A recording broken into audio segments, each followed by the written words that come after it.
আসসালামু আলাইকুম। আজকে আমি আপনাদের সাথে ময়দা দিয়ে আর মুরগির মাংস দিয়ে একটা অনেক মজার আর আনকমন একটা রেসিপি নিয়ে এসেছি।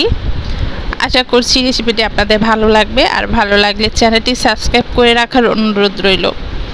প্রথমে একটু লবণ নিয়ে নিয়েছি আর ময়দা নিয়েছি। এখন পানি দিয়ে একদম নর্মাল টেম্পারেচারের পানি, ময়দা দিয়ে লবণ আর পানি, এটা তিনটা উপকরণ দিয়ে এখন এটাকে একটু ডো বানাতে হবে। রুটি বানানোর ডো বানাবো, তাই এটাকে ভালো করে মেখে নিব। বেশি পানি একবারে দিলে এই পানিটা ডোটা ভালো হয় না, লেটকা হয়ে যায়, এতে করে রুটি সুন্দর হয় না। তাই আমি অল্প অল্প পানি দিয়ে তারপরে ডোটা বানাচ্ছি। যখন ডোটা হয়ে যাবে তখন পানি দেওয়া বন্ধ রাখবো। তো মাত্র 1 কাপ ময়দা দিয়ে এই মজার নাস্তা আর কয়েক টুকরা মুরগির মাংস দিয়ে এই মজার নাস্তাটি বানাবো। বন্ধুরা, মজার নাস্তাটি বানাতে হলে পাটা এবং পুতার দরকার হবে। অবশ্যই পাটা এবং পুতা সবার বাসায় আছে। আজকে আমি পাটায় এবং পুতায় বেটে ভালো করে মুরগির মাংসটাকে ছেঁচে সুন্দর করে বেটে নিব।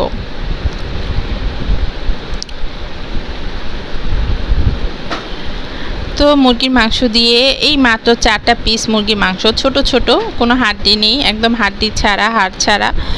রান্নার সময় 4টা পিস উঠিয়ে রেখে তারপরে আমরা এই নাস্তাটা বানিয়ে দিতে পারি বিকেলে বাচ্চাদেরকে, অথবা সকালে টিফিনে।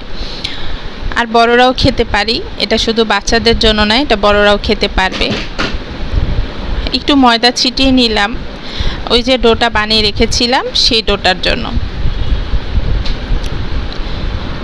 তো ওখান থেকে আমি লেচির মতো 4টি লেচি কেটে নিয়েছি ময়দা দিয়ে। এখন হচ্ছে এই ডোটাকে একটু ময়দা দিয়ে ভালো করে তারপর একটা রুটির মতো বানিয়ে নিব। রুটিটি বেশি মোটাও হবে না আর একটু বেশি পাতলাও হবে না, একটু মাঝারি সাইজের একটা রুটি হবে।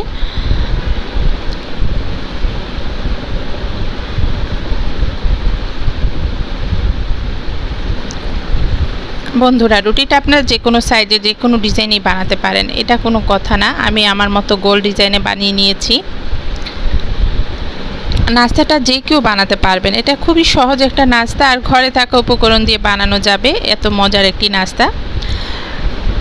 আরেকটা কথা বলে রাখি, এটা কিন্তু অতিথি আপ্যায়নেও অনেক সমাদরিত হবে, কারণ এই নাস্তাটি আসলেই অনেক মজার হয় খেতে। আপনারা যখন পুরোটি ভিডিও দেখে নেবেন তখনই বুঝতে পারবেন আসলে কেন মজা হয়। এই যে মুরগির মাংসটি দেখছেন, এর উপরে কিছু পেঁয়াজ কুচি আর রসুন কুচি আর হচ্ছে কাঁচামরিচ কুচি দিয়েছি, আর একটুখানি রান্নার তেল দিয়ে নিয়েছি। এখন কিছুটা পরিমাণ লবণ অ্যাড করে দিচ্ছি।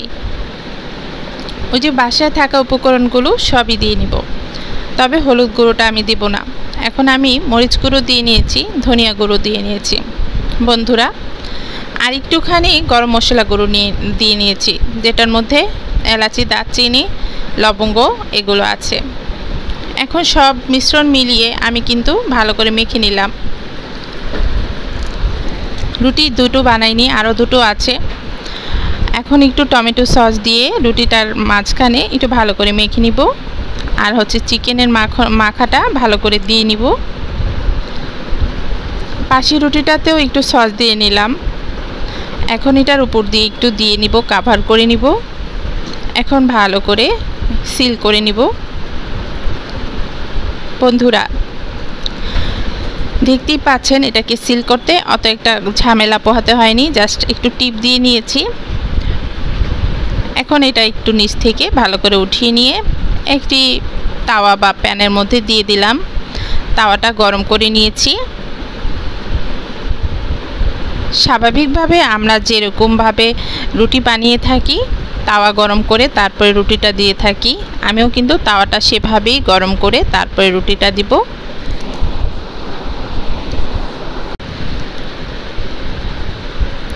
তাওয়াটা যখন গরম হয়ে গিয়েছে, এখন কিন্তু আমি রুটিটা দিয়ে নিচ্ছি।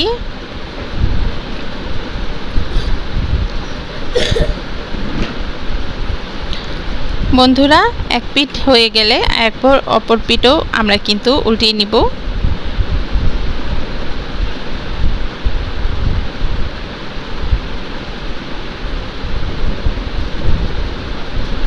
দেখতেই পাচ্ছেন আমি কিন্তু এখন কিছুটা খাওয়ার তেল দিয়ে দিব। এক্ষেত্রে আপনারা বাটার কিংবা ঘি দিতে পারেন।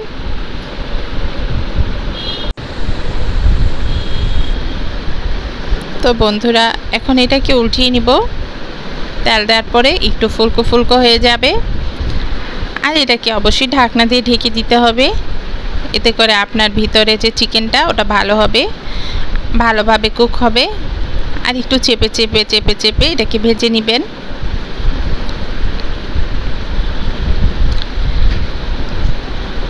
বন্ধুরা দুটি রুটি তো আমি বানিয়েছিলাম, দুটি বানিয়ে চারটি, দুটি রুটি দিয়ে একটি বানাতে হবে। আর দুটি রুটিকে আমি অন্যভাবে এই নাস্তাটিকে আর একটু অন্যরকম করে বানাতে চাচ্ছি। এরপরে আমি আমার যে দুটি রুটির কথা বললাম সেই রুটির কাছে চলে এসেছি। সেখানে একটু সস দিয়ে নিব। এখানে আমি একটি রুটিতেই সস দিচ্ছি। এই রুটিটি ওই রুটির মতোই অনেকটা, ওই নাস্তাটার মতোই অনেকটা, তবে এটার মধ্যে আমি আজকে আরেকটা জিনিস অ্যাড করব। যাদের বাসায় এই জিনিসটা না থাকবে তারা কিন্তু আমার প্রথমবারে যে রুটি নাস্তাটা বানিয়েছিলাম সেটার মতো বানাতে পারবেন। এটা একটা চিজ, আমি চিজ দিয়ে নিচ্ছি ওই আগেরটার মতোই, কিন্তু এটার উপরে চিজ দিয়ে নিচ্ছি।